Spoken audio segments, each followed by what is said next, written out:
দুঃখ জীবনে এমনভাবে ধরছে, আমার জীবনটাকে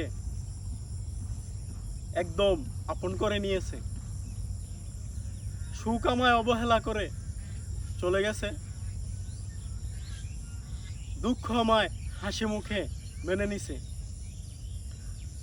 তাই দুঃখকে আমিও আপন করে নিয়েছি।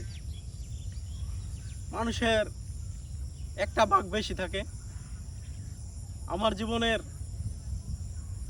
দুঃখের ভাগটাই বেশি।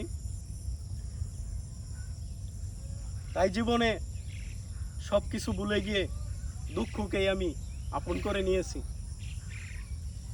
এরকম আপন জীবনেও দুঃখকে আমি আর ছাড়ব না।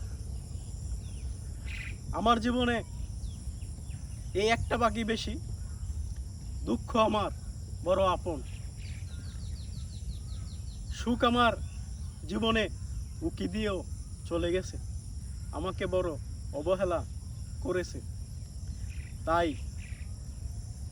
সুখকে আমি একেবারেই হাসি মুখে বিদায় দিছি, দুঃখকে আমি আগলে অনেক আপন করে নিয়েছি।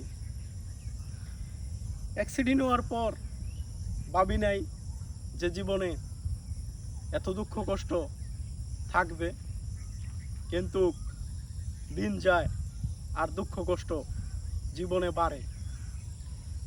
তাই দুঃখকেই আমি সবচেয়ে বড় আপন করে নিয়েছি। আমার জীবনে সিদ্ধান্ত যে দুঃখকে আমি কখনোই ছাড়ব না। দুঃখ জীবনে যত বেশি থাকুক,